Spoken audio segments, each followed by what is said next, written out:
Good morning and welcome to day 2 of 21 days of prayer and fasting. Uh, the Hair House, our driveway has really like 2 lanes, would be the best way to describe it. And one lane is cement, concrete, and the other is made up of rocks.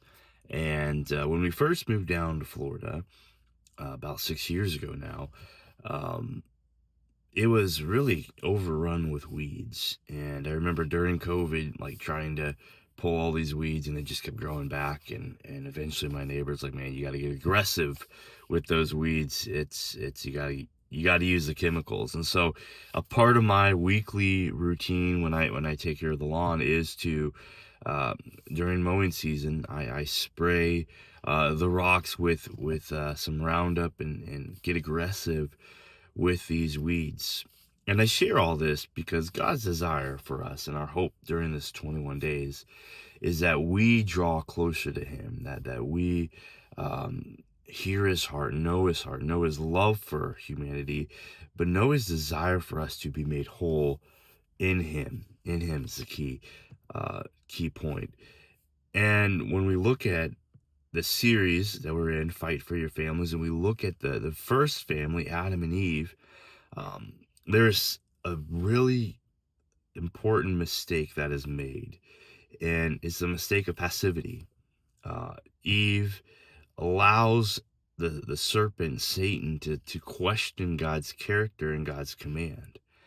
And maybe even worse, as Adam is sitting right there, he allows Eve to eat from this apple, this one thing God um, tells him not to do.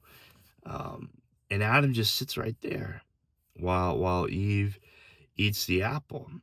And it's really just kind of resonated with me that with temptation, with sin, we can either be passive towards it and let it just come right on us, and we're on the back foot constantly having to fight it off in the defensive, or we can be aggressive with it, and then we can take the fight to the enemy.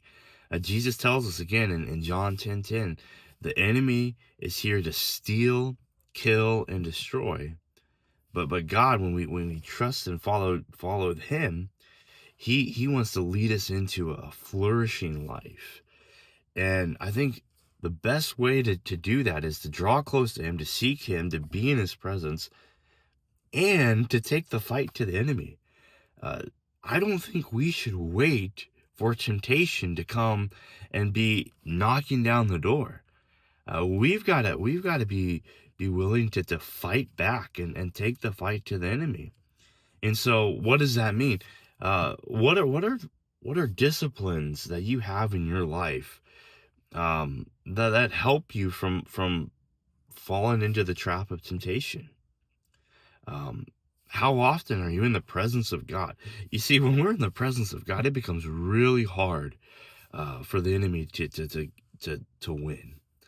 And so that is why it's so vital to be in God's word, to seeking out His presence, to speaking Him, to listening to Him, praying to Him, to worshiping Him, because that's the best attack towards the enemy.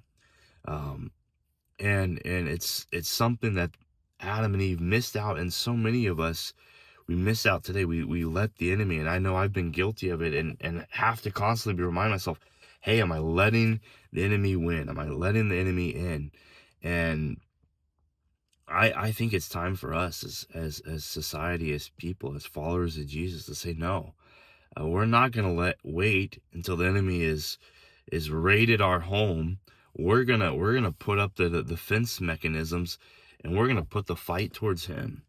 And so my reflection questions for us today is, first and foremost, in your own life, are there any disciplines or any ways in which you can take the fight to the enemy?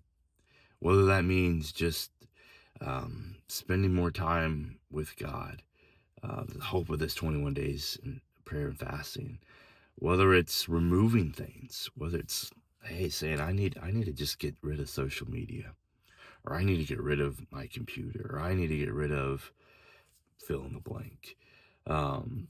But then secondly, uh, are there any areas in your family's life in which you need to put up those guardrails, or to take the attack to the enemy, saying, hey, as a family, we're going to spend more time. We're going to spend 10, 15 minutes each night just praying for each other, or opening up God's word, and reading a chapter in the Bible together. Um, I encourage you to think about that, to pray about that, and to implement it. Uh, I just, as I really reflect on this story of Adam and Eve, I think the passivity really did them in, and passivity is doing a lot of families in. And it's time to fight for our families. Know that you're loved, know that you're prayed for, and we'll see you tomorrow.